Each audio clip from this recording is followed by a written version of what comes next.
Now, you guys know the remit here on harcuscg TV. It's all about bringing you news from across ASEAN and the larger Asian region. Today we bring you none other than the football doctor himself, Subra, on the harcuscg TV Asian Interviews. Welcome back to the Asian Interviews on harcuscg TV. Today we interview Dr Subra, the football doctor, the voice your words, on a crusade for Malaysian football. I like to give you the biggest introduction and the most respect that I can at the beginning. This is an interview that I've been very much looking forward to, as myself and many of the viewers on harcuscg TV, they are passionate about ASEAN football. And I know you are extremely passionate about Malaysian football. I really want to find out more. So welcome to the show, Subra. Welcome. Thank you. Thank you, Riz. Can I call you Riz? Yeah, I'll call you Riz. Please do. Yeah, sure. Yeah. So it is an honor to be in your show. Thank you. I'm happy to share my thoughts, my views, and I also look forward to hear from your perspective. You are from Ireland, Wales? Scotland, close, nearly. Scotland. Scotland. Okay, all right. So, I've had some Scottish friends. Oh, okay. Yeah, I had some coaching instructors whom I worked with during the IOC FIFA courses when I was appointed as the assistant instructor to them, and when they were here in Malaysia. Okay. So I was Andy Roxburgh. And yeah, Andy Roxburgh, who's now at Afc. Andy Roxburgh. Yes, I know Andy Roxburgh very well. Yeah. Andy is now head of coaching at AFC, right? He's the technical director. Yeah. Of AFC. Yeah. That's right. I spoke to Andy 2 weeks ago, I think it was, speaking about coaching. Yeah, so it's good to see. He was the manager of Scotland when they played in Italy '90. He was manager when we unfortunately got beat by Costa Rica, but we beat Sweden in the next game, and then we lost to Brazil. But there's no shame to losing to Brazil in a World Cup final. So definitely. And people seem to forget also the Swedish team that we beat hadn't been beaten in over 2 years, I think it was, and then Scotland beat them in Genoa in Italy '90. So yeah, Andy Roxburgh, a huge figurehead of Scottish football. But listen, this isn't about me. This isn't about Scotland. Yeah. this is about you, and this is about Malaysian football. So, first question, straight off the bat. Yep. You worked for many years in football, and you've seen a lot while working with the Asian Football Confederation. What has been your highest point so far, your best experience, and what are the other things that you would maybe rather forget? Okay. Now, when I worked with the AFC, I have a little bit of background. I worked with the Football Association of Malaysia for about 15 years on a full-time capacity. And I, by nature, by profession, I'm a teacher by profession. An English teacher. And while teaching, I was also a coaching instructor with the FA of Malaysia. Then I also became a part-time coaching instructor with the AFC. So prior to my 15 years with the FA of Malaysia, I had already started working part-time with the FAM, with AFC, and so on. So I started off as a coaching instructor, and then due to my spoken English, because being an English teacher, and I could speak well in English, and that was one of the criteria needed for match commissioners appointed by AFC.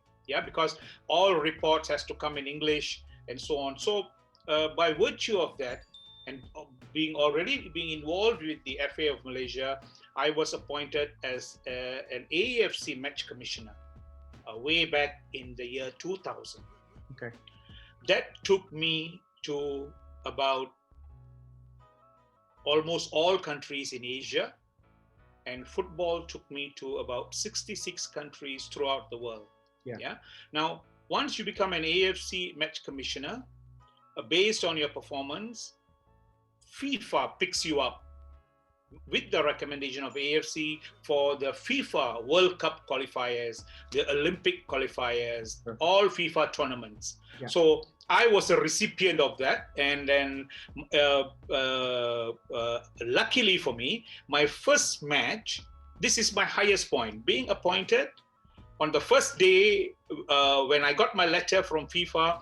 Normally what happens is they would appoint you for a small game, for a small magnitude, like the AFC Cup, or the group club championship, so that you could learn the trade and then push you to the World Cup. But my first match was South Korea versus Bahrain. Okay. In South Korea. Yeah. You wouldn't believe, Riz, I was in South Korea. I was sitting at the table, all the big guys, all these guys from Bahrain. Bahrain was in 2000. Bahrain was one of the top teams in Asia.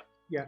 And then we have South Korea. We had the president of South Korea sitting on this side, and I was chairing a meeting, not knowing anything. Would you believe that? I mean, I'm being very honest to you. I was sitting and I had a booklet which FIFA says match organization guidelines. Then comes this guy from South Korea and he says, excuse me, sir, Mr. Match Commissioner, I have only 14 people can sit at the bench. Only 14, including the subs and the officials. He says, I have an interpreter which FIFA doesn't address in their book, and it is my decision, and if I make a wrong decision, it becomes a precedent set. And he says, can I have an interpreter put a chair outside the bench and just sit there because my coach doesn't speak Korean? Yeah. And I was stunned. That's a great question. That's a great question. Exactly, absolutely. And I was perspiring. And every time a commissioner goes to a country, will appoint the host nation and a liaison of it to be with you at all times, so that someone who knows football, someone who has been in that country handling football. So he was sitting beside me.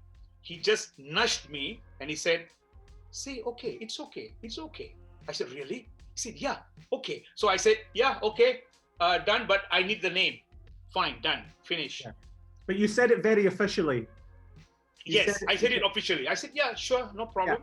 Yeah. With confidence. But I need, yes, I need the name of the person because the registration list will not state the name of that person, because if he were to create a ruckus later in the game, I need to name the person. So I said I need his ID. Sure. The ID that they give you for the World Cup qualifiers. Yes, the one that you wear, and FIFA has already endorsed it. Yeah. So I said okay, and then I went to the list. I checked, his name was there. I said fair enough, he can sit, no problem. But by the side, okay. Then done. After the meeting, everything went on well. And why I'm saying this is, that was the first time I was caught off guard. I'm a person who would take a lot of pain to get myself ready for a meeting. Yeah. I did everything I could. While I was flying over to Seoul, I was reading this book, but the book is quite a bit, and you would not be able to remember everything. So from that day, it was in February, March 2000, year 2000, I told myself, I want to be a person who would have this booklet at my fingertips. Yeah. And throughout, I was a FIFA match commissioner for 11 years. And one of the highest point is somewhere in the year 2004, 2005, AFC appointed me as the match commissioner's instructor. I was appointed to select future match commissioners and train for Asia. And I went on to do more World Cup matches. And the point that I want to forget is a match somewhere in the year 2005, to be exact, 25th March 2005, North Korea played Bahrain in Pyongyang Kim Jong-il Stadium. Yeah. And the referees were from Bangkok, from Thailand. Two officials from AFC accompanied me, and we went to Pyongyang. The game started. I will leave all the other things. Yeah, game started. Just before the game, we have pre-match meetings. Yeah, you know, we have meetings where I need to check the identification of all the players. Sure. Yeah. During that meeting, why I'm telling that is because it's going to be related to what I'm going to say.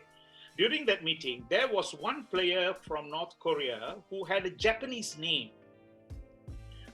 and they couldn't produce the passport. Yeah. At that time, it was passport. In 2005, AFC did not come out with the identification. I have to see the passport. The match commissioner has to see the passport and then check with the list, and then I will put a tick. So they said, sorry sir, this player has gone to the hospital. We will produce his passport later, but can you please sign it? I said, no dice. I said, I need to see the person, I need to see the passport, and then I will sign. Sure. Then they said, okay. So the meeting finished without me signing the list because one player was missing. Yeah. Background to it, we heard rumors before that a lot of Japanese people were kidnapped by the past regime. The North Korean regime and so on, yeah. So, but that is hindsight. That is something that was at the background. But I wanted to know why a Japanese named player is playing, and if he's really a citizen of North Korea, well and good. Show me the passport. Sure, it's fine. So that day passed. Next day, match day, the match commissioner, 45 minutes before the game, 1.5 hours before the game, goes into the dressing room of both the teams to do the second check. So I was in the North Korean team's dressing room, and I have the list in my hand, and I call out his name, and they say, sir, he's on his way from the hospital to the stadium. I said, he hasn't come back. He said, no. I said, okay, when he comes, let him come and see me. Until then, he doesn't play. Oh, no. So I said, I will not sign, and you can go out for your warming up. And I went to the Bahrain dressing room. After finishing, the warming up is going on the pitch, and I am in the match commissioner's room. The Olympic Committee chairman of North Korea, the administrator of North Korea, come into the dressing room, come into the match commissioner's room, and they told my two other colleagues from AFC to step outside. They were alone with me, and two guys, Riz, the frightening part is, two guys with M16, yeah, stood at the door and closed the door. And they said, you have to sign this start list. I said, no, I need to see the player. And he said, do you know that the president of Korea will be very upset if this player doesn't play today? I said, I don't care if your president is angry. I follow protocol. I get instruction from FIFA. And I said, and they said, if you don't want to sign, I can't guarantee your safety. Okay. Do you know what that means? Yeah. They said they can't guarantee my safety. And I said, are you threatening me? And he said, you can take it in whatever way you want. Yeah. I said, oh my God. I said, I'm caught right in between. And I said, excuse me, I want to go out. And I pushed them, and I walked straight to the door. Thank God, the security, the guys with M16 did not stop me. I pushed out, and I just walked out. I walked and went straight to the grandstand where my other colleagues, the other two colleagues were standing outside. I said, follow me, let's go. And we went and stood. Unfortunately, and the guy did not play. So when I went down to the I went down to the pitch. Yeah. I called the referee and I told the referee and the fourth official very specifically that do not allow these players unless I tell you to do so. He said, yes, sir, no problem. Yeah. And I went to the coach and I told the North Korean coach, this player shall not play because I have not inspected him. Yeah. He said, okay, no problem. He was okay. So match started. Unfortunately, Bahrain beat North Korea. When Bahrain beat North Korea, I could see bottles being thrown at the pitch, at the referee. Wine bottles. Yeah. In the first place, bottles are not allowed into the stadium. Yeah. And then I told the referee, stay in the pitch, right in the middle. Don't come down, don't come out. And I walked into the pitch. I stood with the four officials, including myself. We stood there I asked for security. I asked for the police. Nobody had to come. So we waited and the crowd did not want to disperse. Yeah. Waited and waited. Finally, somehow or other, the other guys from the FA came and said, Mr. Subra, come, we will take you to your car. And then they escorted us to the room. We stood in the room, we stayed in the room for till about an hour, 2 hours, until everything quietened down.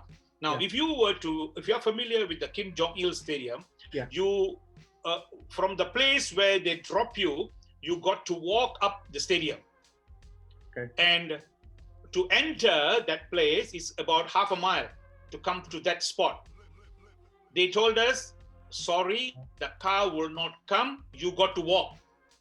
That was the first thing they did to us. So we walked. We walked out and we came to the hotel. Food was not ready. Okay, we are all hungry after the match. Food was not ready. Then we said, okay, we'll have a shower and come. We pre-ordered the food, but it was not ready. Then we had our meal. Next day, our flight was North Korea, Pyongyang, Beijing, Singapore, Kuala Lumpur. Yeah. And those who are going to Bangkok will go to Bangkok. Yeah. Would you believe early morning, 7 o'clock, they told us to vacate the room. And then we said, where are we going to go? That's not our problem. Our policy is you got to vacate. So we vacated the room at 7.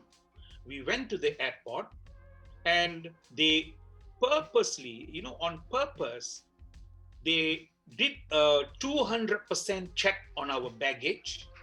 They just took out all our luggage, just threw it out and then said, okay, next.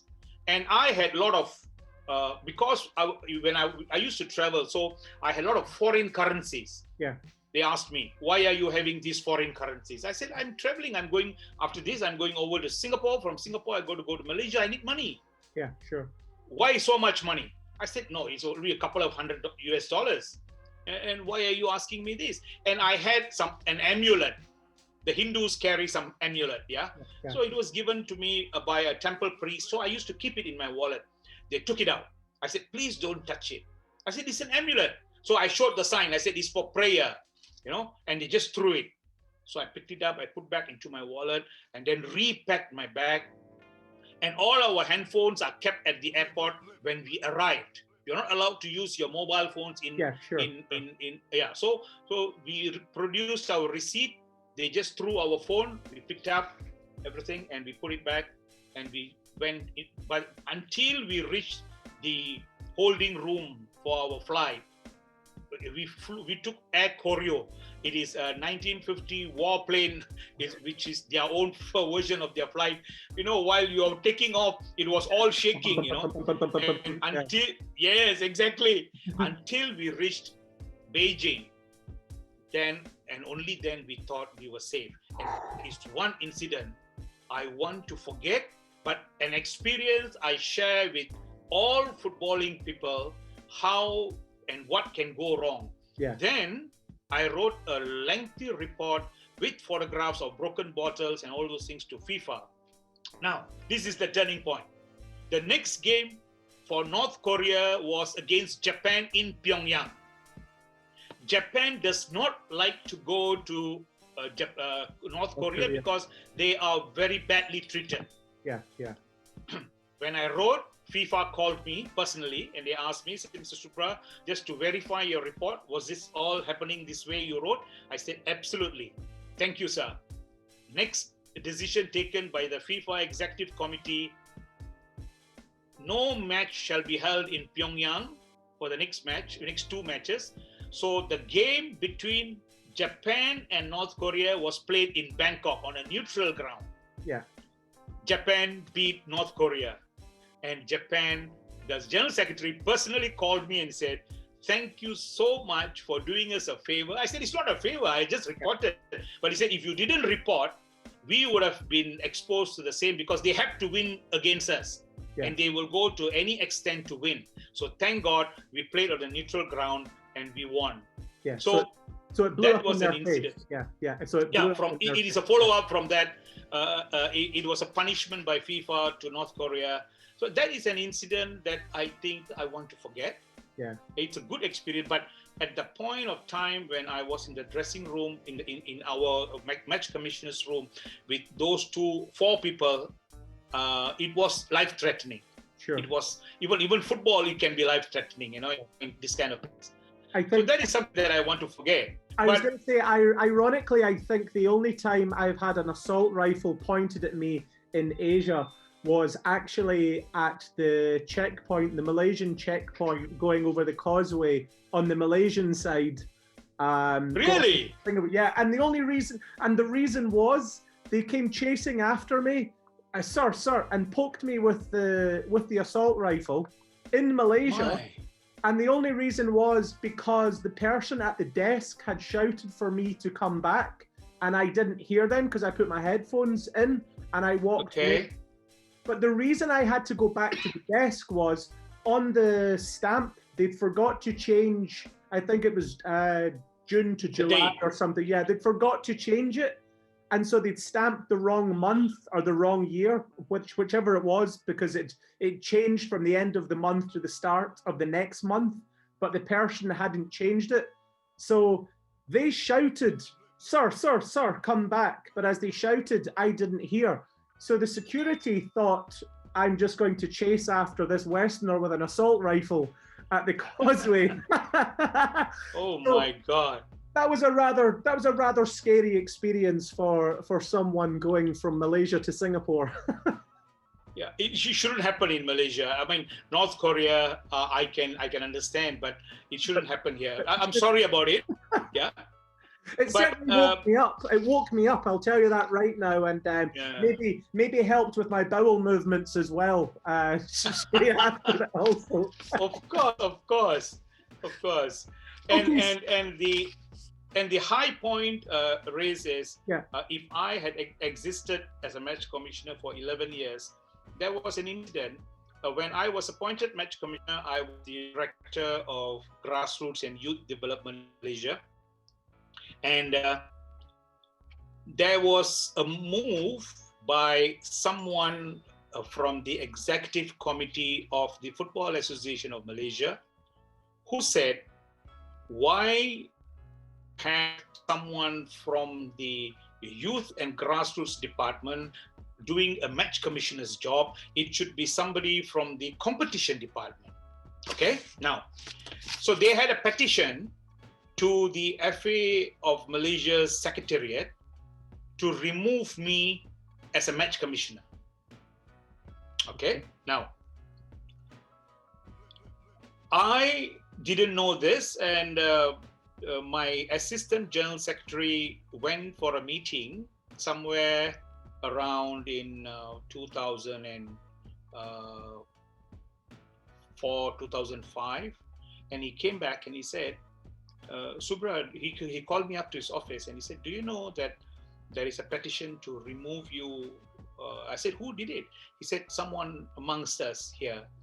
Of course, he has named it. I don't want to name the person because he's still existing there. they wanted to remove me. And at that point of time, the president of AFC was Mohammed bin Hammam, the Qatari. Yeah, yeah. And I had a good record with AFC. And at that point of time, most of the countries were given 2 slots of individuals who have to go through at that point of time some kind of test before you can be appointed as a match commissioner. So during the meeting, my issue came up that Subramaniam from Malaysia, the FA of Malaysia is asking to be replaced. So Mohammed Hammam, who chaired the meeting, asked why. They say we have our own reasons. We want to nominate someone. This came from my assistant general secretary, who was a member of the committee, who attended the meeting, and he said, there were 2 people who vouched for me in that meeting. Sure. One was that guy from South Korea. Remember my first meeting? I said earlier I went for the first World Cup meeting. He was one of them who said, "Why should you take him off? He had done a very good job. I've seen him at work. I've heard about my colleagues telling me about him. Why do you want to remove such a good staff?" Then Mohammed Hammam said, "Okay, let me put it this way. The FA of Malaysia has every right to withdraw or appoint anyone. But let me put it this way. Subra will stay on my ticket. I'm the president on my ticket. He will stay on. We'll give you another slot. That means Malaysia gets 3 slots." Yeah, yeah.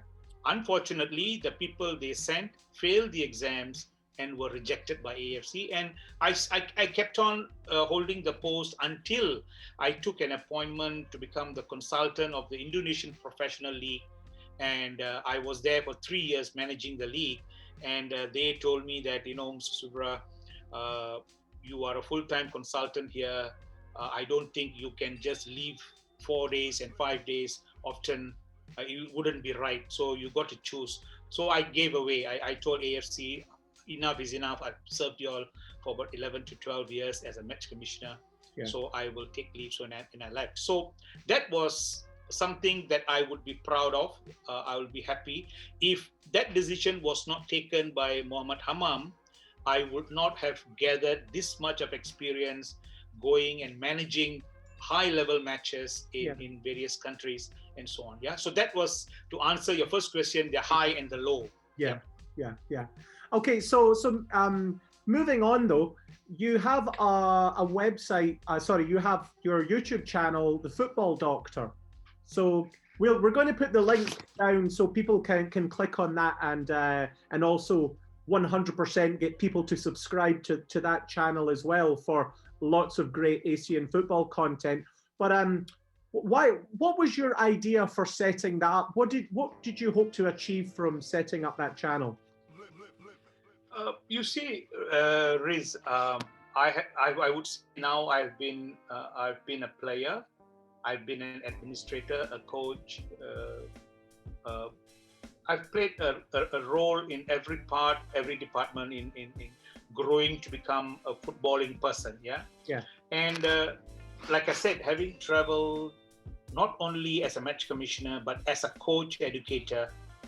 As a coach of the national under-14, the under-13s, the under-12s, I was the national coach for about 6 years. Yeah. Sure. Yeah. Having been there, having traveled, and having done, the biggest high point is having done my coaching UEFA A license in Germany. Yeah, I saw that. Opened up the spectrum very wide, and it shows us where we are not going right. Mm-hmm.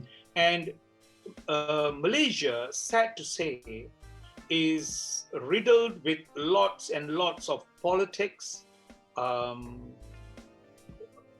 cronyism, nepotism, you name it, honestly.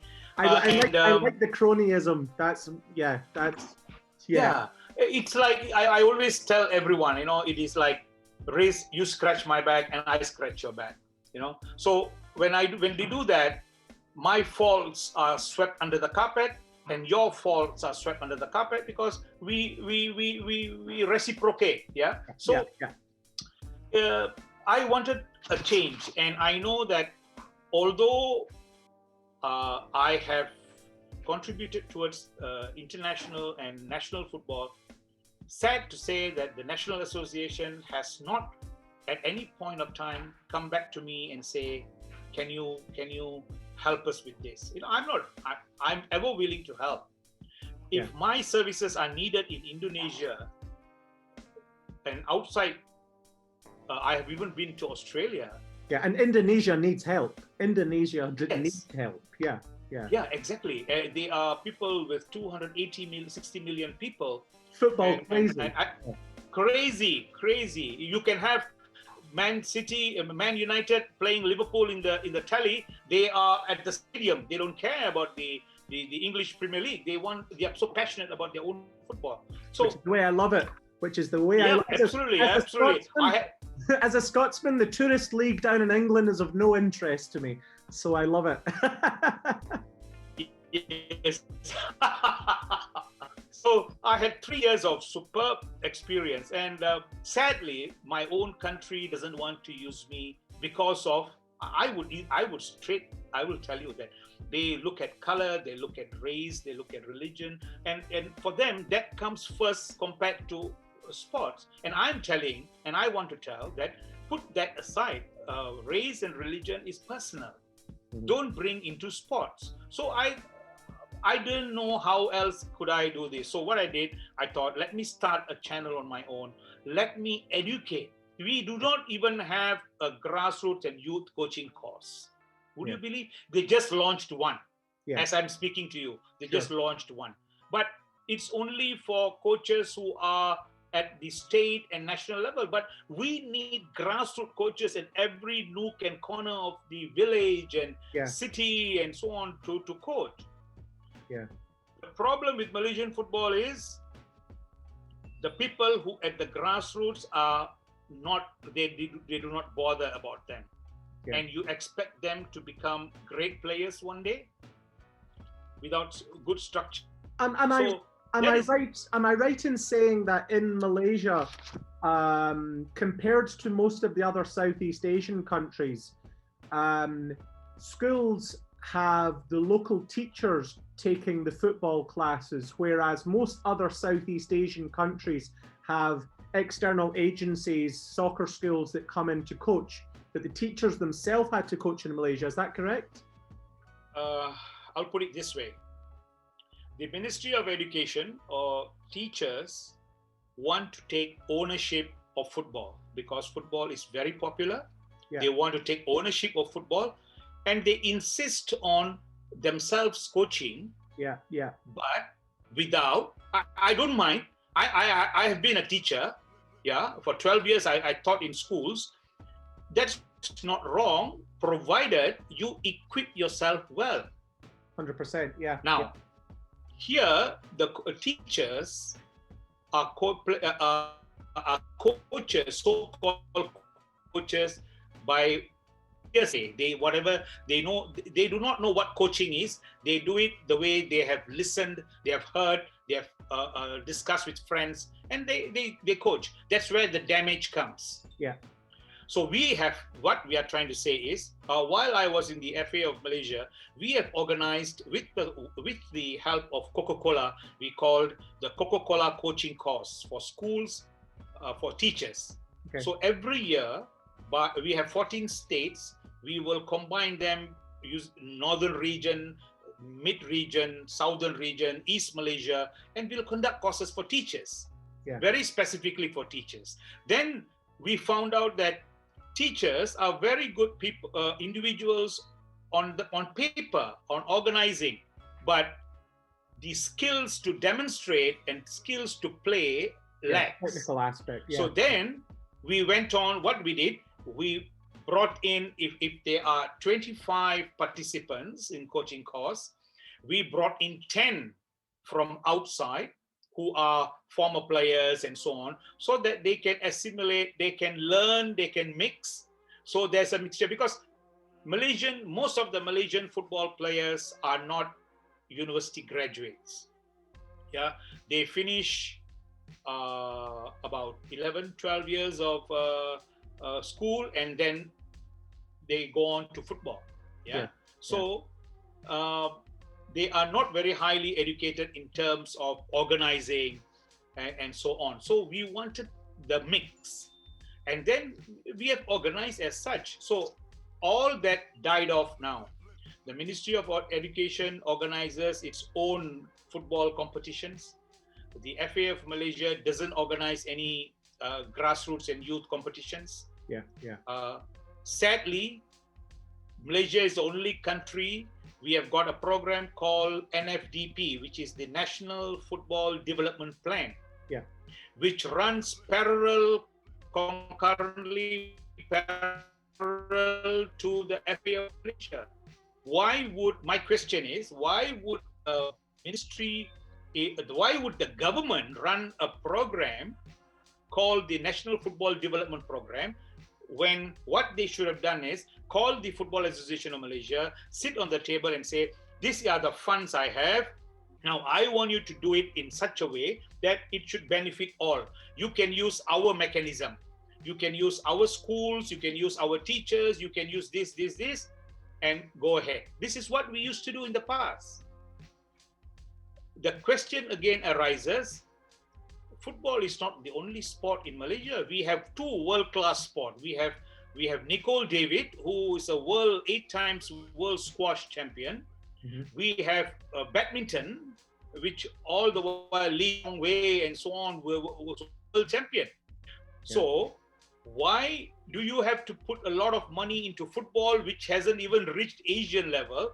But we have two world-class sports, but the government doesn't want to concentrate on that. So my question is, why a parallel program with football with Malaysia? Their argument is because the FAM is not doing anything, so we are coming out. Well, I can't accept, I used to share with them. I was in Germany in 2003, to do my UEFA A license. And during that time, you would that in 2002, Germany lost to Brazil in Korea-Japan World Cup. And when I went to Germany, the Germans were so sad. The Germans were practically sad. Everyone talks about the World Cup. And in October 2003, the German government decided, while I was there still, the German government decided that in order to put football into perspective, they have to support DFB. So they decided to give DFB $10 million a year for 10 years. And exactly on the 10th year, you can see in 2014, Germany became the world champion again. Muller and so on were players from that program. But we can't follow that. We should follow that kind of thing. The government gives the money to the body that controls football, and they should do it. So these were all these problems that I thought I wanted to highlight. So that's the outcome of the Football Doctor program. That's a great answer. Thank you. Moving away from Malaysia for a second and looking at the ASEAN region.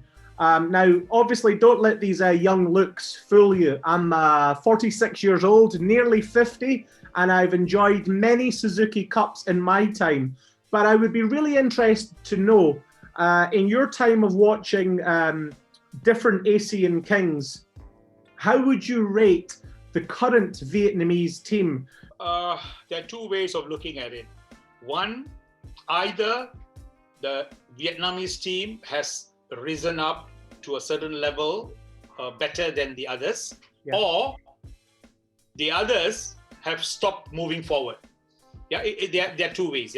But I do not want to take the credit away from the current Vietnamese team. I think they are in the final rounds of the 2022 World Cup. They're in the final rounds.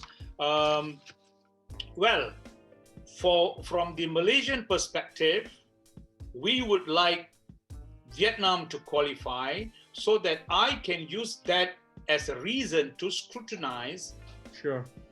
Malaysia, because Malaysia at one point of time never looked at Thailand, and our comparison was with Japan, Korea, Kuwait, Bahrain, and so on. That was the time when we qualified for the Olympics in 1972 and 1980s. Then I'm sorry, and I think I'm correct in saying that it was actually the Malaysian FA that helped develop Japanese football at the very beginning of Japan's development. Not really help. I'll give you the story.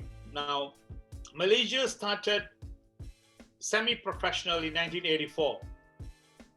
In 1992-93, there were about 44 Japanese officials who came from Japan, because Japan was having, they were already having the semi-professional, the amateur league. They had an amateur league.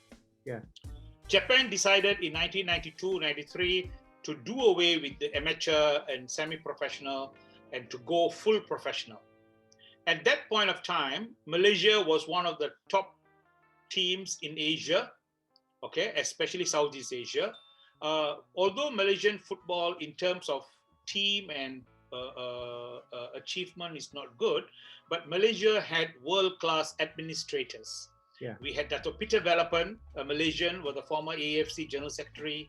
We had Dato' Paul Moni Samuel, who was the General Secretary of AFC, and AFF, a Malaysian.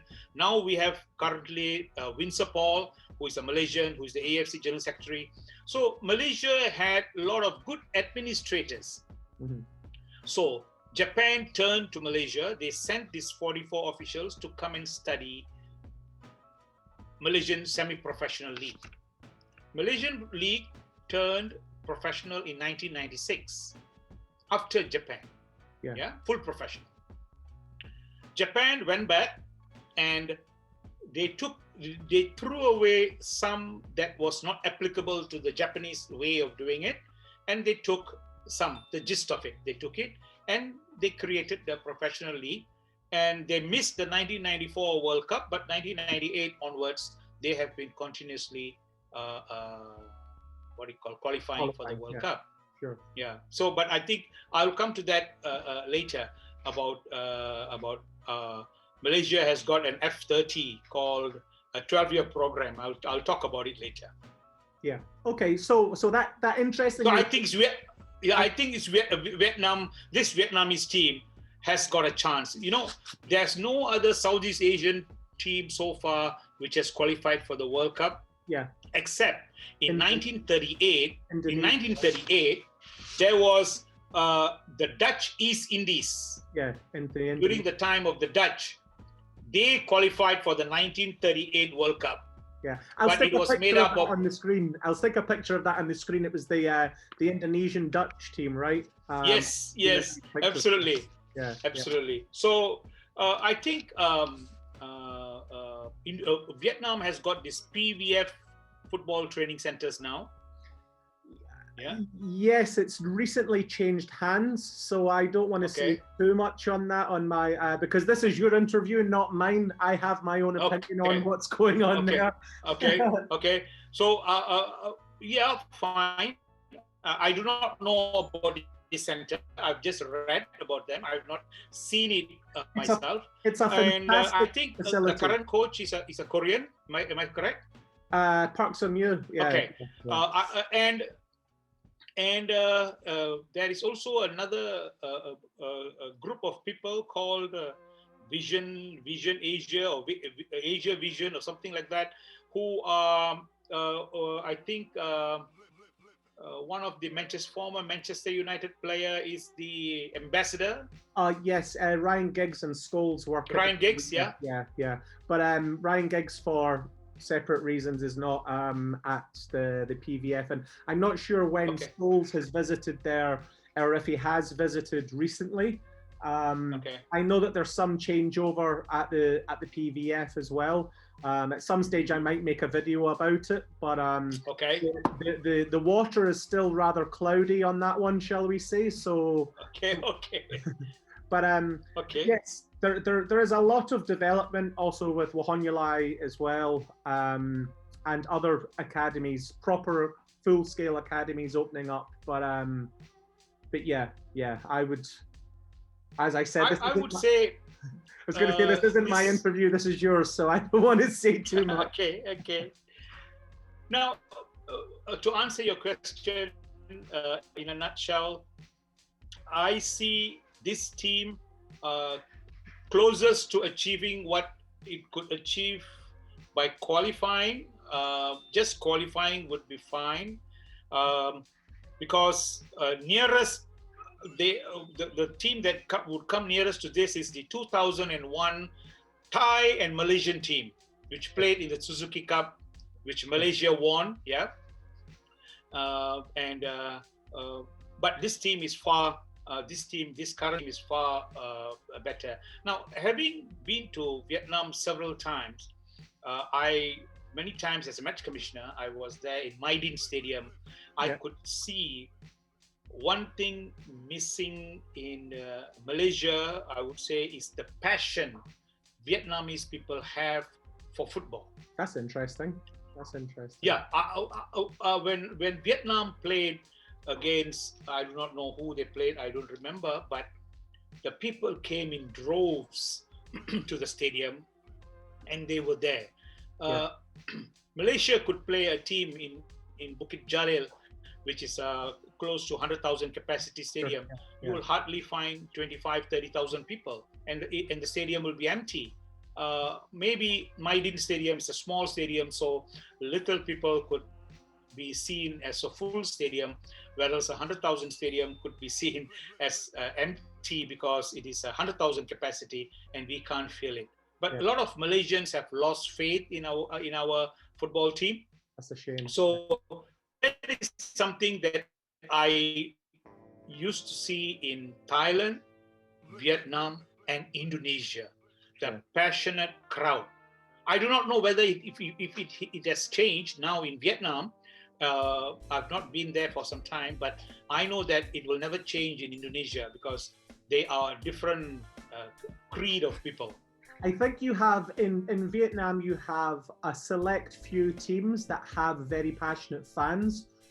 When it comes to the national team, they are fiercely patriotic, like most, if not all, of the Southeast Asian countries.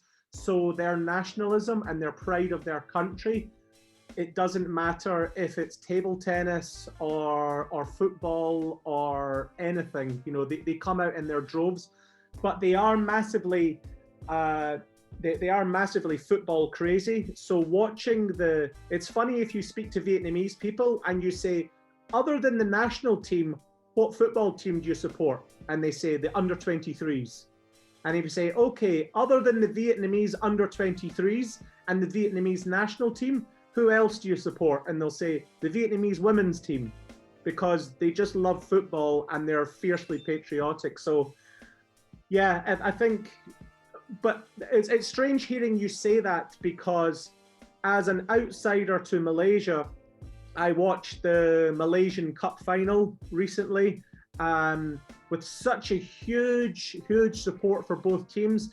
Obviously the support for JDT, and we'll speak a bit about JDT later on, but generally the support I see for a lot of the teams, Selangor, you know, the Shamalan Stadium where Selangor played, fantastic stadium. And by the way, as a separate off kind of shoot off story, I interestingly found out that when Selangor opened that stadium in the 1980s, they played against a Scottish club, Dundee United, who had just recently got to the UEFA Cup final. I remember watching Dundee United in the UEFA Cup final, and I found it absolutely fascinating that I'm football crazy, but I did not know that Dundee United had played in Malaysia to open Selangor Stadium, the Shamalan Stadium. I could not believe that. Yeah. They did. No, I did not say it earlier. Malaysia Cup final the FA Cup final are the two events where the stadiums are filled to the brim. Yeah. Incredible. The cup finals is a sold out. But all other league matches, it's a sad state. So cup final, you can see droves of buses outside coming, 40, 50 buses from the home state coming to Bukit Jalil. Selangor Shah Alam Stadium has got a 77,000 capacity. It'll be filled to the brim. So yes. So the potential finals, is there. Yes. The potential is there. Yeah, absolutely. Yep. If we can start producing good football, I think we will definitely have the people coming back for sure. Okay. So it's interesting then. Obviously, as an avid viewer of your own channel, The Football Doctor, I've watched your interviews with your friends that are former Malaysian international players as well. So, what I'd be really interested to know though is, how would you compare the current Malaysian team to some of the great Malaysian teams of the past? It's a difficult one. The current players lack commitment. The current players lack the depth. The current players lack the patriotism. I do not know if you stick current. Why would you think that? Why do you think that? You see, I was coming to that. One of the reasons is if you see, Malaysia has started naturalizing players. Okay. I am one person who is not for naturalization, because I think with 32 million people, of course we can find 11 lads to put on the pitch. When a country like Iceland, which has got about 325,000, they can qualify for the Euro and the World Cup. They are 10% from Malaysia. We have 32 million people, and why can't? And we have a group of people. Once upon a time, someone said Malaysia is like a little Brazil, because we have the Indians, the Chinese, the Malays. We have the natives of Sabah and Sarawak, the East Malaysia, all this put together, we have a little Brazil in Southeast Asia. Why didn't we capitalize? Why don't we capitalize? Why do you bring in nepotism, cronyism, racism? And of course, racism exists in every part of the world, but you cannot use that as a basis to run sports. So if you look at the team in the 70s and the 80s, it was a diversified team. It was a team made up of, you can call that Malaysia. But now you can't, because you have foreigners who have reached their peak, and then they just come here to get citizenship and play one season and then off they go. I know many of them have done that, and we know for sure that Philippines has failed, Singapore has failed in naturalization, Qatar has failed in naturalization, bringing in a lot of African players into Qatar. Why are we going into the same road that has led others to failure? That's my question. Aren't you not also sending out a wrong message to the youngsters that you can train all you want, and suddenly a guy from South Africa, from one village, comes into and claims the national jersey? That's why I'm saying we are looking at shortcut results, and without proper grassroots and youth development, the players who are up there. I was watching, a program called "This Is Football" in Prime Vision. And one of the episodes was about Lionel Messi. And Pep Guardiola was assessing Messi's way of game, and he says he reads the space. Every time he looks left and right, every time his head is moving, even when he's not running. He said, many players do not do that. Yeah. And I will just quote, I do not want Malaysian players to be like Messi, but even 10% of what Messi does. Yeah.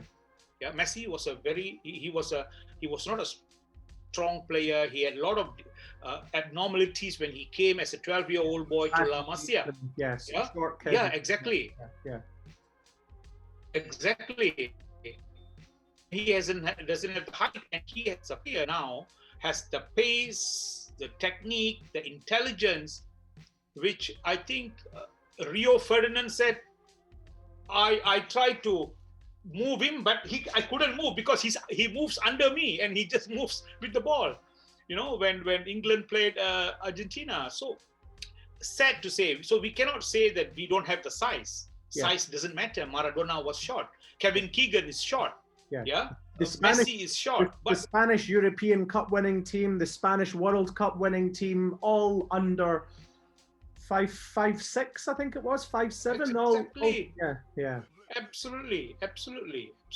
And I that's the reason why I say, yes, it's not that I'm not patriotic. It doesn't give me a reason to be patriotic with a team like this. I think the National Association needs to do more. Yeah. I think for definitely. Also, if you look at world football, the naturalization question is an interesting one, and I think it's obviously a huge debate, it's a huge subject, because what's important is that people do not get naturalization mixed up with, let's say, the French team that won the World Cup, or the Germany team that won the World Cup, because Zinedine Zidane, his family's from Algeria. He could have played for Algeria, but he is a French citizen. He isn't a footballer that was then brought to the country much later in his life, and then they tried to assimilate him into the French culture, which is what the naturalization argument is. Whereas if you look at the successful Republic of Ireland team from Italy 90, again, that was under Jackie Charlton, where he brought in a lot of English players who were not born in Ireland, but their grandparents or their parents were born in Ireland. And it's also interesting, if you look at the England team at the moment, how many of those England players could play for Ireland? I mean, obviously Wayne Rooney doesn't play now, but Wayne Rooney's grandmother's Irish. You have, when people talk about the, let's say, foreign players in that very racist way, when they're talking about the players of color that play for England, but they ignore the fact that there's many white players that play for England that come from other countries, or rather their parents or their grandparents do. So you have many players who are eligible to play for other countries. However, that's not part of the naturalization argument.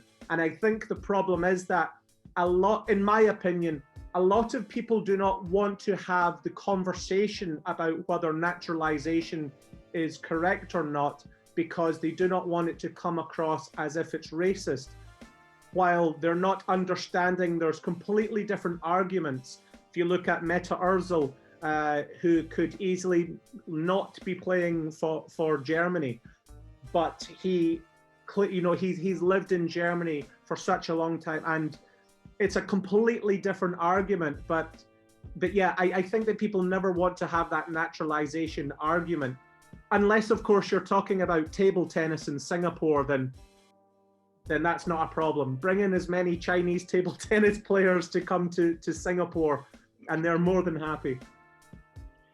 You see, my argument is, as what you said, like Ozil and the players whose grandparents who had both parentage and so on, there is a tie between them and so on.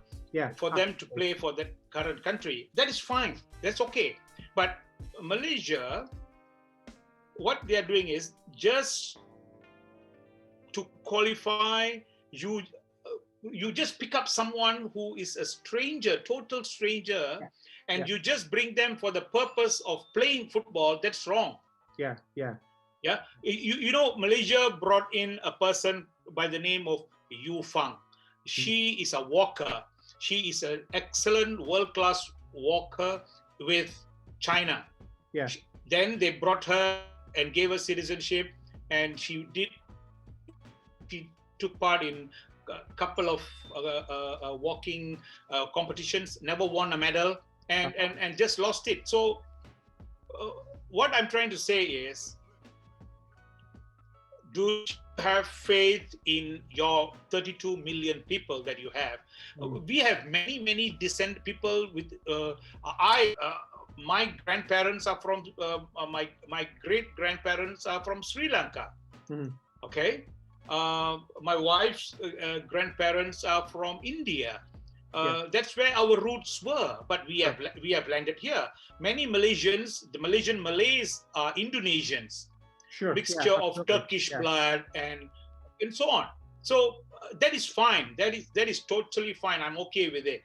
But just for the purpose of qualifying, just for the purpose of winning, you just give someone citizenship in order to come and play football. I think that is wrong. That is what the Malaysians are against now. It's fine what you said.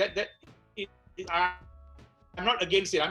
Because if I were to be against it, then I'll be called a racist. I don't think that is the gist of the matter here. What we do not want is, why do you have to just give citizenship to someone in order to just play? And then after a couple of years, maybe a year or two, he retires. And if you take them at peak, when they are 18, 19, 20, well and good, fine. But, you know, players come in at the age of 28, 29, 30 when they're about to retire. So I don't think that is. So do you think that that Singapore missed a trick by not getting Terry Butcher to play for them? Because I think. I mean, one person would not. I would say one person would not make a difference unless, even you see, Lionel Messi. Messi didn't make that much of difference in Argentina. I mean, they have not won a World Cup with Messi in Argentina, you know. That is why Maradona is my favorite, because Maradona changed teams. He didn't just... He single-handedly won the 1986 World Cup. And I saw how he beat England, you know. And I was going to say, and that good old Singaporean Terry Butcher's still angry about it, so I'm delighted. Yes, I agree. Okay, so sorry. So moving on, I said I was going to mention JDT earlier on. So here it is.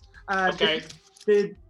What I want to know is, do you think that JDT's dominance in Malaysian football is a good thing? Now, by this, I mean that JDT has superb marketing, a superb stadium. They've led the way in developing facilities across Malaysia. However, clearly from a football point of view and a competitive point of view, as they win all the time, the other clubs don't have the capacity to keep up, whether that's financial or otherwise. And of course, so it makes it difficult for them to compete. So with all of that in mind, is JDT a good thing for Malaysian football?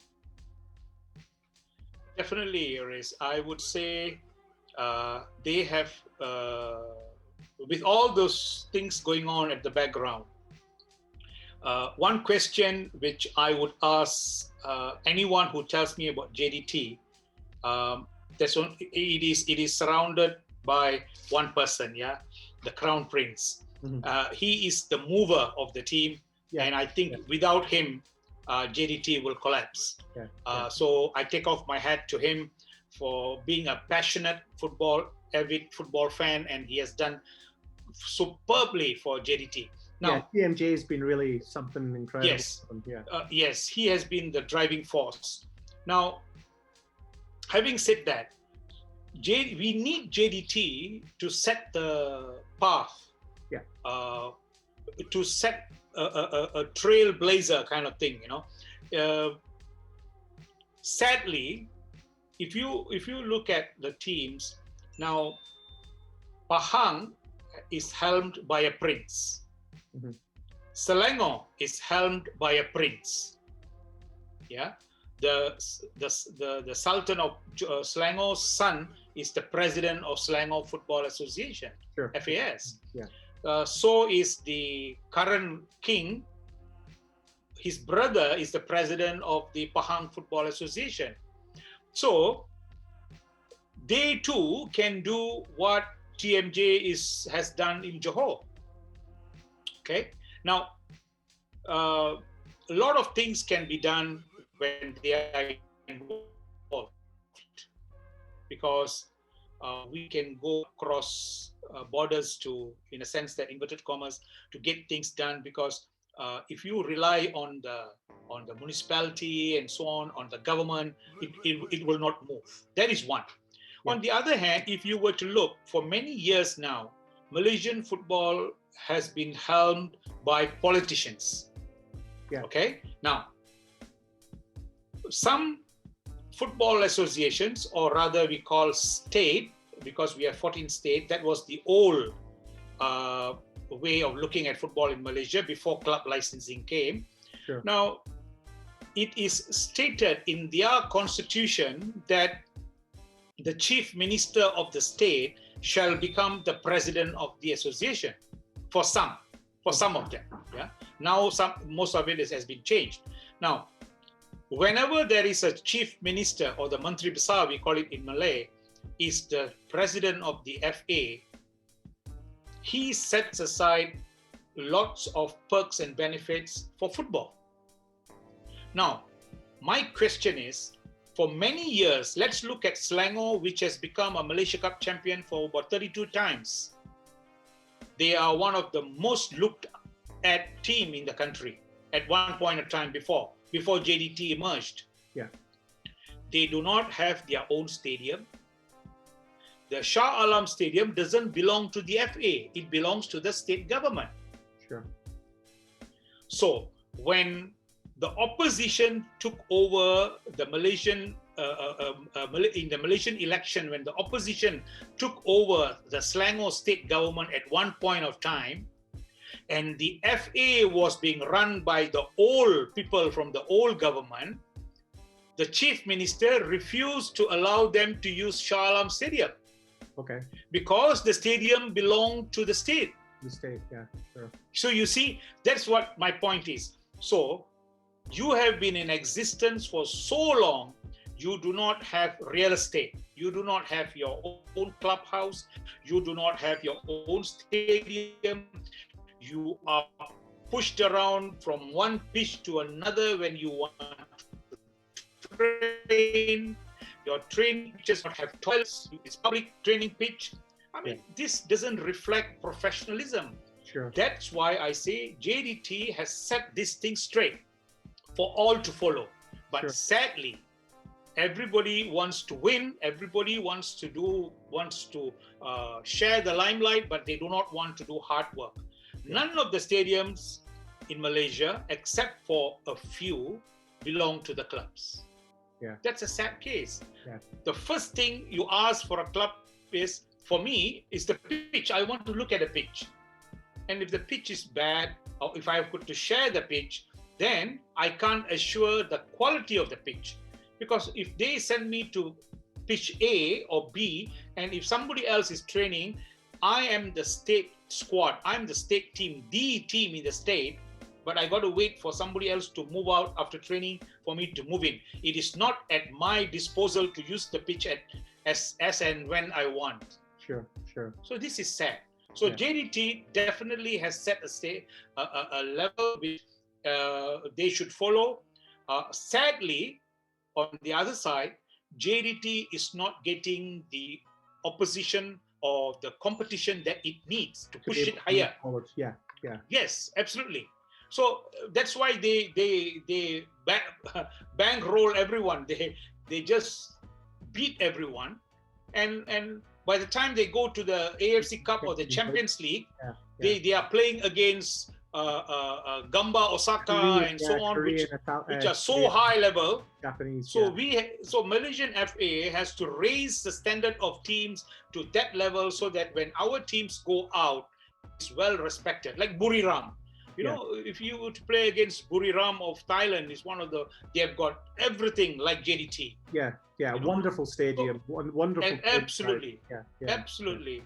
So I'm with you in that. I'm saying that JDT is a good thing for Malaysia, but sadly. Well, we will come to club licensing later. Sadly, the club licensing is not doing what it should do.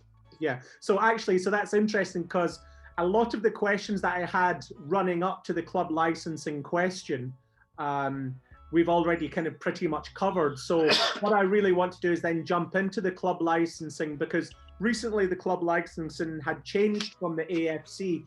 What I'd be really interested to find out more myself, and for the viewers to find out more about what the recent club licensing laws actually entailed. What did they cover?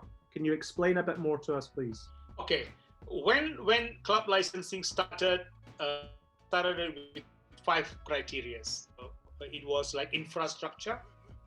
Okay, I'll go in point form. Yeah, they had infrastructure, legal, sporting, personal and administration, and finance. Okay. Then when AFC sat down and reworked the whole thing, they came out with the latest one, the business criteria. Yeah. So now AFC licensing says that you must have infrastructure. That is what we have been speaking about. You need to have approved stadiums, for example. Yeah. Okay. Now, do you know that a lot of the stadiums that the matches are being held in Malaysia does not have CF, certificate of fitness? Okay. You know, as a match commissioner, one of the first things that when I arrive at the country of origin for the match, when I visit the stadium officials are there with me. I say, can I have a look at the certificate of fitness? Yeah. Because I do not want 80,000 people sitting in the stadium and the stadium collapses. Yeah. I'm just going to say, I'm responsible. Just to try and explain that to people that don't understand the certificate of fitness, that's basically a health and safety declaration. Yeah. That's right. Yeah. For example, certificate of fitness says, there was a stadium in Terengganu after being built, I think about a year or two, collapsed. Thank God on that particular day, there were not many people in the stadium and that part that collapsed. Yeah. I mean, 2-year-old stadium collapsing. Yeah. There's something wrong, seriously. Yeah, of course, the government is investigating and so on. That's another story. But why do you insist on approved stadium? Yeah, approved training fields that is well kept with all facilities like dressing rooms and so on. Yeah. And all the other thing is the safety, because FIFA says that in FIFA, one of the FIFA statute that says that the game is the responsibility of the match officials, FIFA, but safety is the responsibility of the government. Okay, now safety here has got 2 meanings. One, during the game, you provide security, you provide police, plain clothes, policemen, people, and so on, and people to make sure that who are in the stadium, to make sure that nobody encroaches into the perimeter. Now, the other stadium safety is, of course, whether there is an evacuation plan. Yeah. Let's say there is a fire. Who opens which door and how do you go out first? So this comes under infrastructure of stadiums. That is the infrastructure. Now, number 2 is legal. I said legal. First question is the club legal? Now, if you have a club A in Vietnam, if I'm from the AFC, the first thing is for you to play in the AFC Cup, or for the Vietnam Football Federation to allow them to play, are they legal? Mm-hmm. Legal in the sense that, do they have the documents of ownership? Do they have documents of the legal document to say that they are the owners? Okay. the other legal part is, do all your players have a written agreement, contract, playing contract? Yeah. Yeah, players must have playing contracts. Do you have disciplinary measures for issues which involves the club, the players, the officials, and people at large? Yeah. For example, like I said, North Korea did such a thing, and FIFA had a disciplinary action taken to play in an empty stadium. That is a disciplinary measure. Yeah. And other than that, it is, for example, like partnership agreement. Let's say if I have, if Harcus Consultancy is a partner to VFF, I want to see a document to say that what are your obligations and what are their obligations towards you. That is legal. Yeah. Now the third one is spotting. Spotting criteria is very plainly, you must have player development structures. Yeah. Which Malaysia doesn't have. Yeah, I'm just touching on it. You should have grassroots and youth development structures. Sure, yeah. Okay. Now, you should have medical support services for contracted players. Mm-hmm.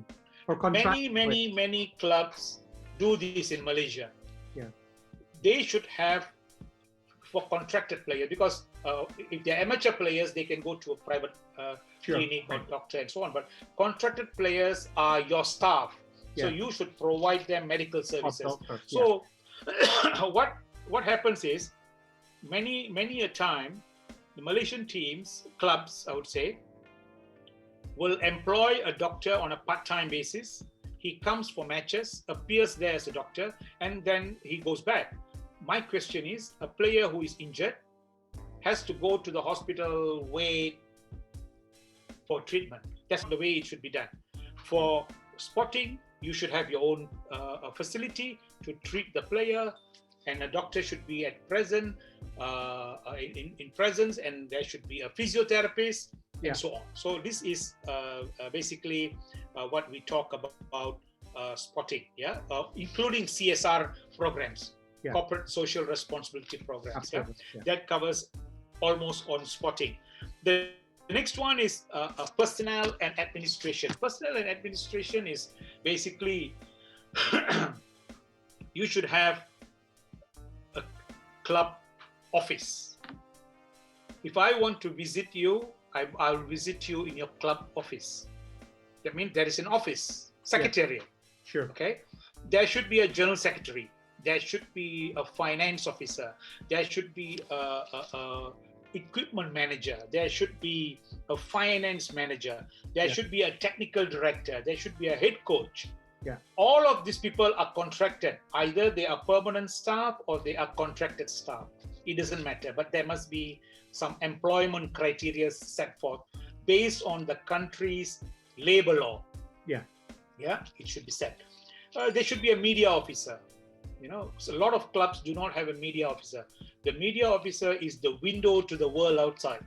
So we need a media officer. We can't use a journalist part-time to come and do your work and then he goes back to his newspaper. No, it doesn't work that way. Unfortunately, also some of the clubs I've seen in Asia have a media stroke communications officer who would rather argue with fans on his own Facebook page than actually give information on the club media. Exactly. I would go one step beyond to also say we should have fan engagement manager. 100%, 100%, yeah. Most the clubs don't understand that their income comes from the fan.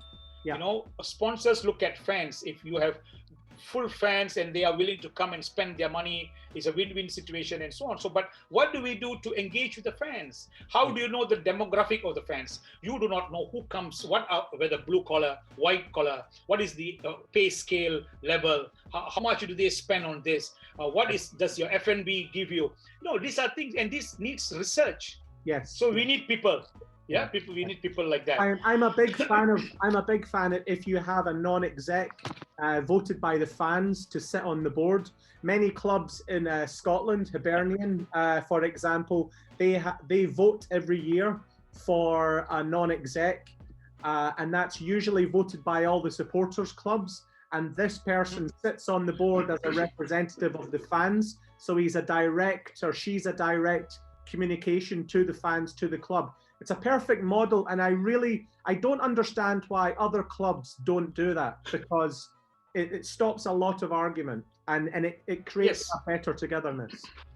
I remember while running the professional league in Indonesia, I started that.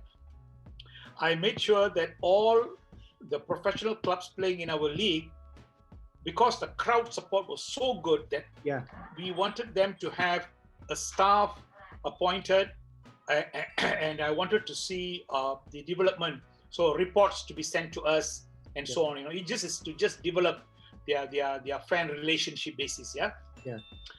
Then we need the finance criteria. Finance criteria, I'll share an experience with you later after this. Finance criteria is for you to have an audited annual accounts. So that, why do you need an audited annual accounts? Number one is transparency. Sure. There shouldn't be any room for hanky-panky and so on. Number two, Malaysia does not have this, which I'm trying to push through.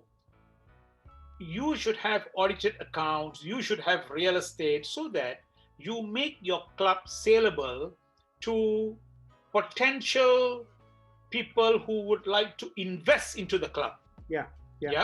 If I want to invest into your club, I would say, can I have an audited accounts of your club? So for me to see how much I should invest. But it is very hush and quiet in clubs over here. They do not want to reveal. Way back when I was the officer in charge of club licensing in the FA of Malaysia, very much earlier when AFC started, we wanted a club, I wouldn't name the club, a club to play in the AFC Cup. AFC had given us the criterias, and this club gave us everything except for the audited accounts. And AFC refused. AFC said, sorry, without the audited accounts, you cannot play in the AFC Cup.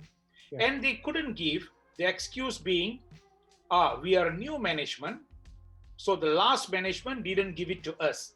I mean, it doesn't hold water, because based on the taxes act in Malaysia, all associations which receive funds has to be taxed and has to be declared. All of us know that. But they tell us that no, we can't give you, it's not ready, So that is one of the things that the finance criteria demands. Other criteria in the finance is no overdue of payment of salary, which happens blatantly in Malaysia. Many clubs still have got their licenses approved, but salaries are still backlogged.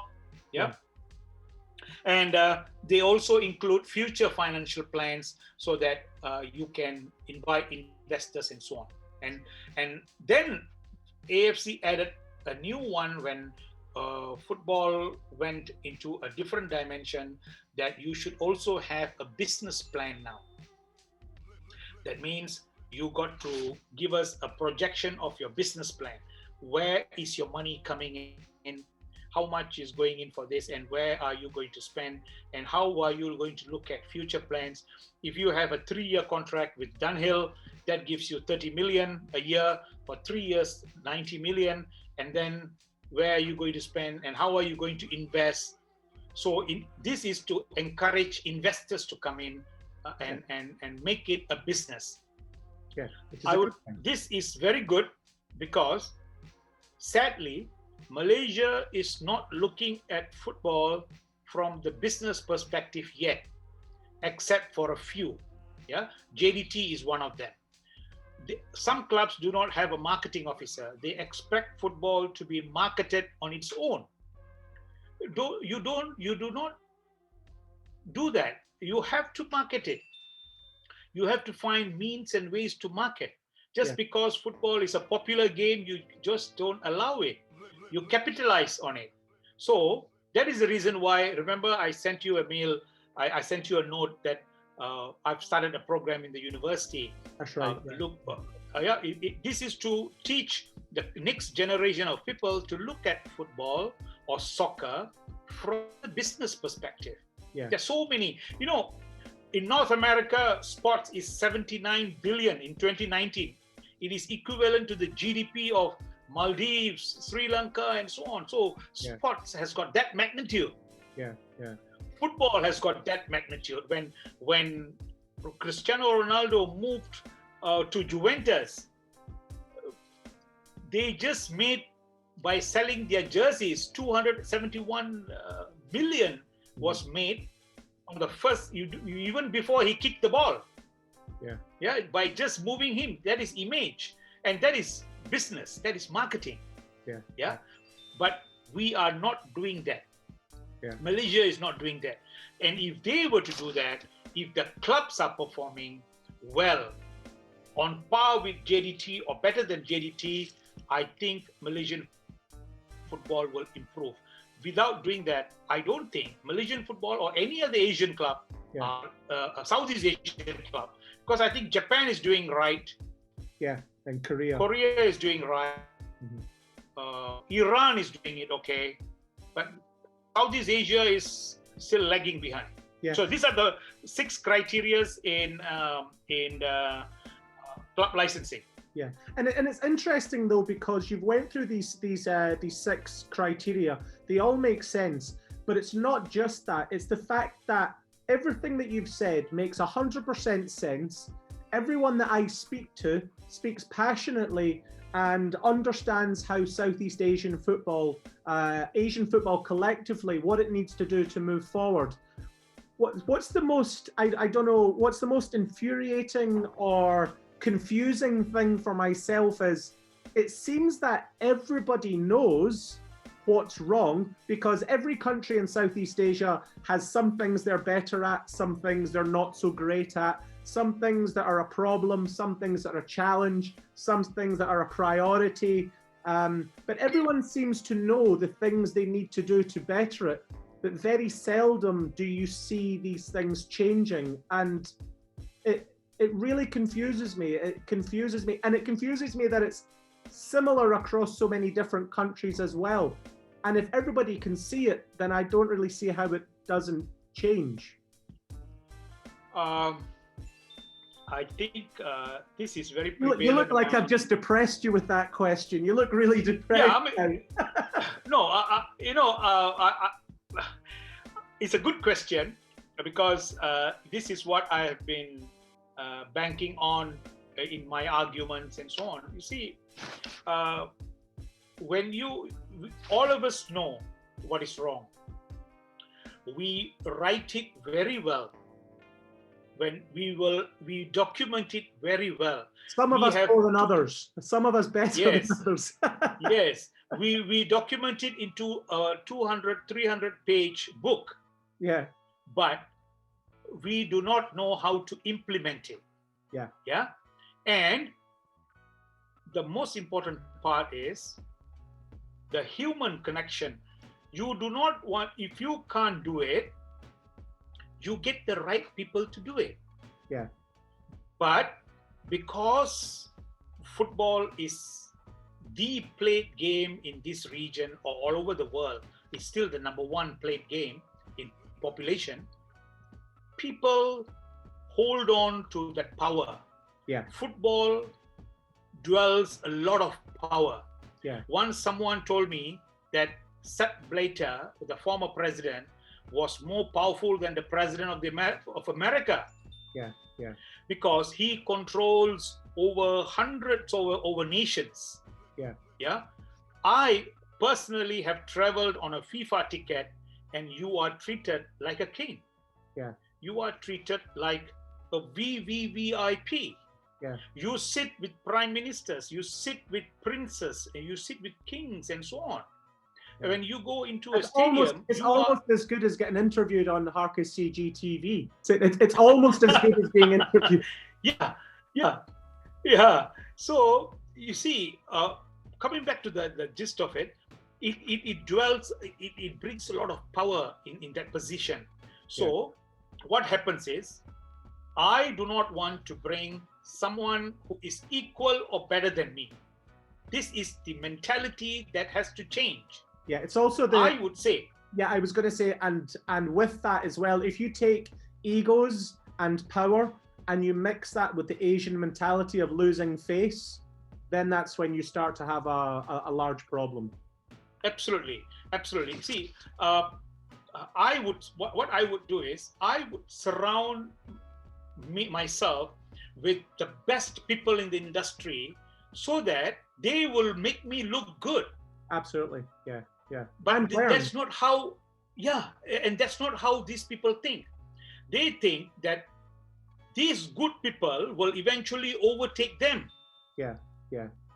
So they are trying to subdue these people around and they surround themselves with all the yes men, people whom I said, you scratch my back and I scratch your back, so that my dirt is swept under the carpet and your dirt is swept under the carpet, and there's a public outcry saying, hey, what's happening in Malaysian football? What's happening? We need change, but it is not strong enough because the government is politicized. Yeah. There is politics going on. Yeah. It is not stable. Yeah. At the same time, it creeps into sports. All sports associations are helmed by either politicians or people who are involved in politics or people who are the cronies of politics. Mm-hmm. So the game grow. Like I said, the plan that I told you, the plan that we had has been in the FA of Malaysia in their files, excuse me, for umpteen years. Yeah. And I think sadly, and I was going to say, and I think also one of the best strengths that you can show as a person in business and sport in everyday life is to hold your hands up and say, I don't know. For me, absolutely. For me, that shows a strength. It doesn't show a weakness. I think too many people see that saying I don't know as a weakness. Saying I don't know as a strength because it shows that you want to learn and develop and grow. Definitely. That is what we are trying to tell the people, our new students, our administrators. Now, I always ask this question,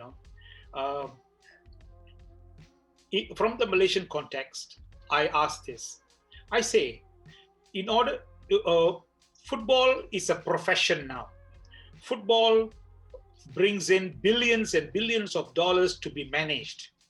We cannot have, like we say, every Tom, Dick, and Harry sitting there claiming that they would know how to manage these billions. Yeah. You got to bring the right people to come and sit there. I don't mind if you are the president who's not learned, but you have got that human relationship. You know how to. You have that thing that you can carry yourself well as a corporate figure. Yeah. It's okay if you do not know, like you said, rightfully. I'm not well versed in football, but I want you guys to help me. Mm-hmm. There are many. The president of Barcelona doesn't know technical, but he manages. Yeah. So what I'm trying to say is we need change. That's why in my writings I put there, time has come for change. We need to change. Sure. But Malaysia has been ruled by emotions coming out from race and religion, from nepotism, from cronism and so on. They have set aside what we can achieve. Okay. And all they know is they will achieve this. They know they will not achieve. That's the reason why I said 2030, no way Malaysia is going to qualify. I can write it and I can give it to you. We will not qualify for the World Cup because there are lots of. I'm saying it with reasons. I can give you reasons why we can't make it. Yeah. So that is the whole truth that we have to address now. Okay. So taking the upsetting and depressing baggage from Malaysia dragging it through JB across the causeway and into Singapore.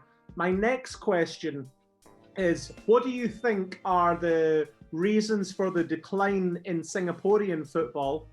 And how would you feel if because some people have said that if they could bring Singaporean football back into the Malaysian Super League, what's your thoughts on that? Well, I don't mind for Malaysians when Singapore plays Selangor. It's like Singapore playing Malaysia. We are anti-Singapore in a sense that for footballing matches, yeah, they are our arch enemies. Thailand is our arch enemy.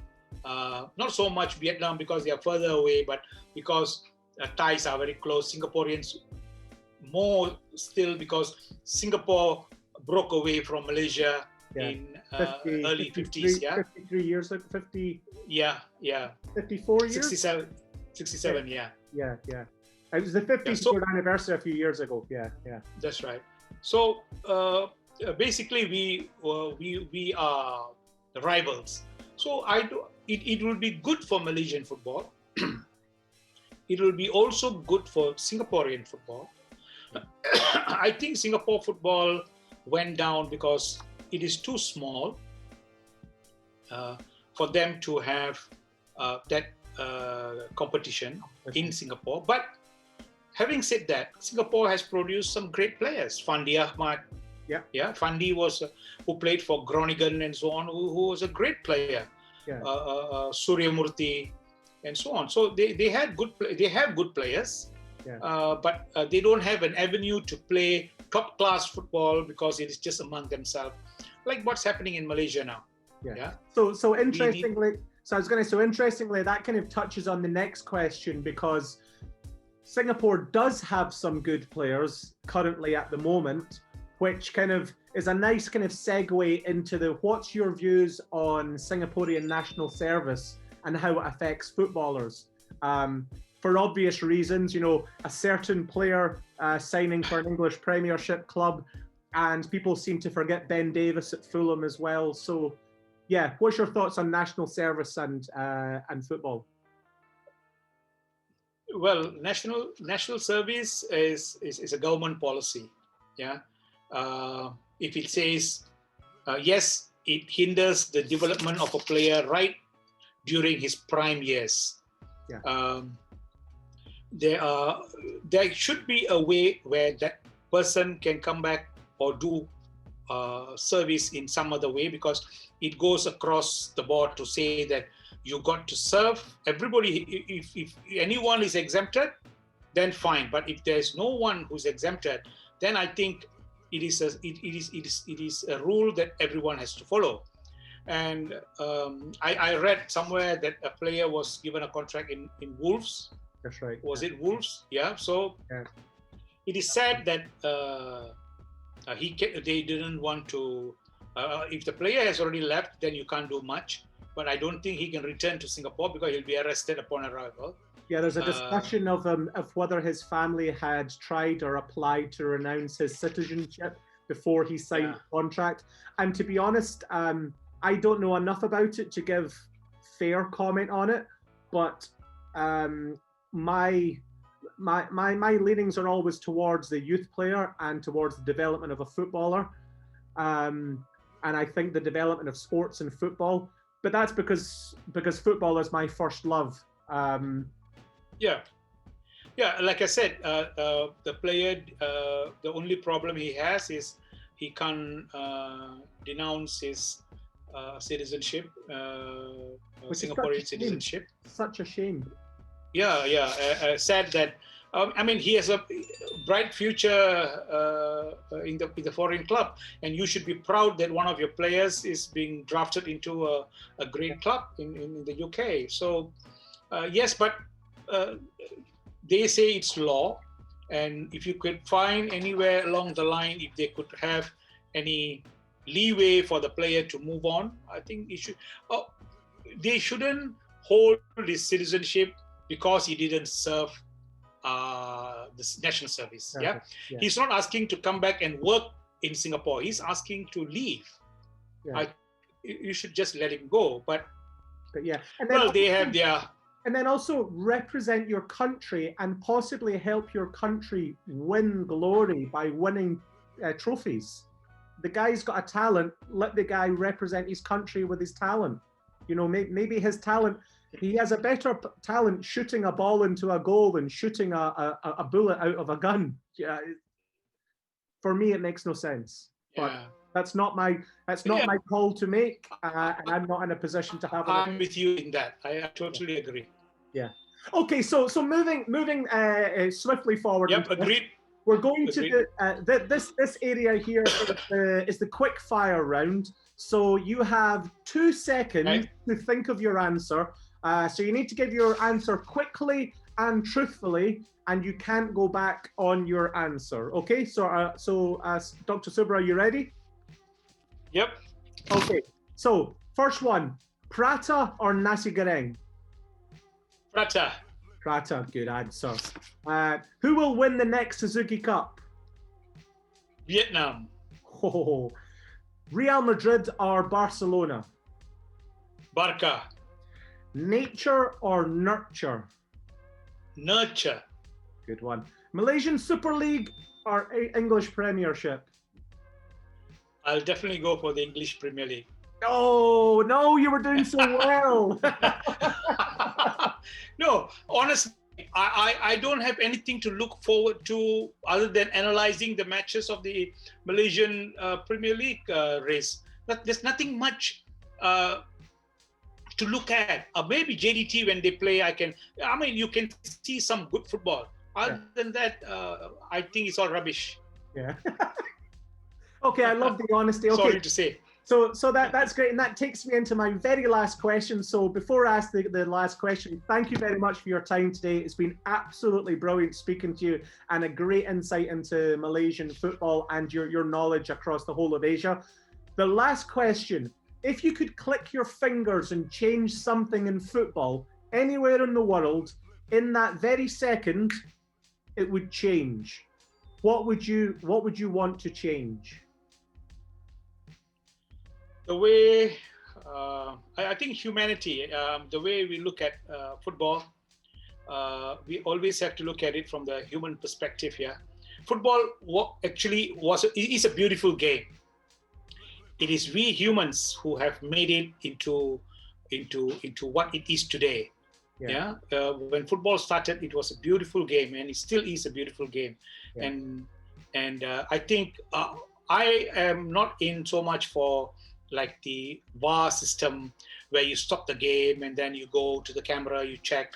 The thrill is when Maradona used his hand of God to put the ball into the net. What a beautiful goal it was. Exactly. And that is we are talking about it until today.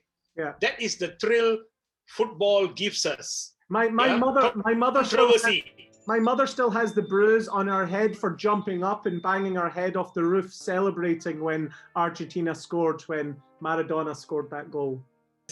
And I couldn't see it then, but he did it so swiftly. It was fantastic. Poetically. Yeah, exactly. And later to find out in slow motion that it was his hand of God. You know, and you see the controversy football. There was one Thierry Henry hand. Remember the goal at the goal post against Ireland? Yeah.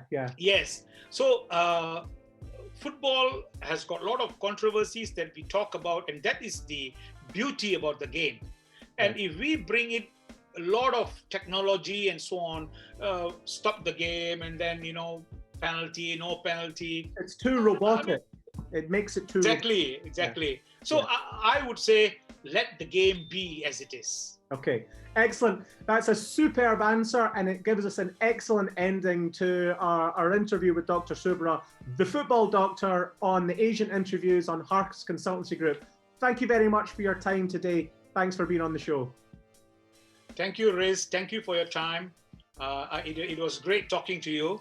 I look forward. I'll invite you into my session for one of the football doctors discussion. Can't wait. Very soon. I will send you an invite, and I look forward to talking to you.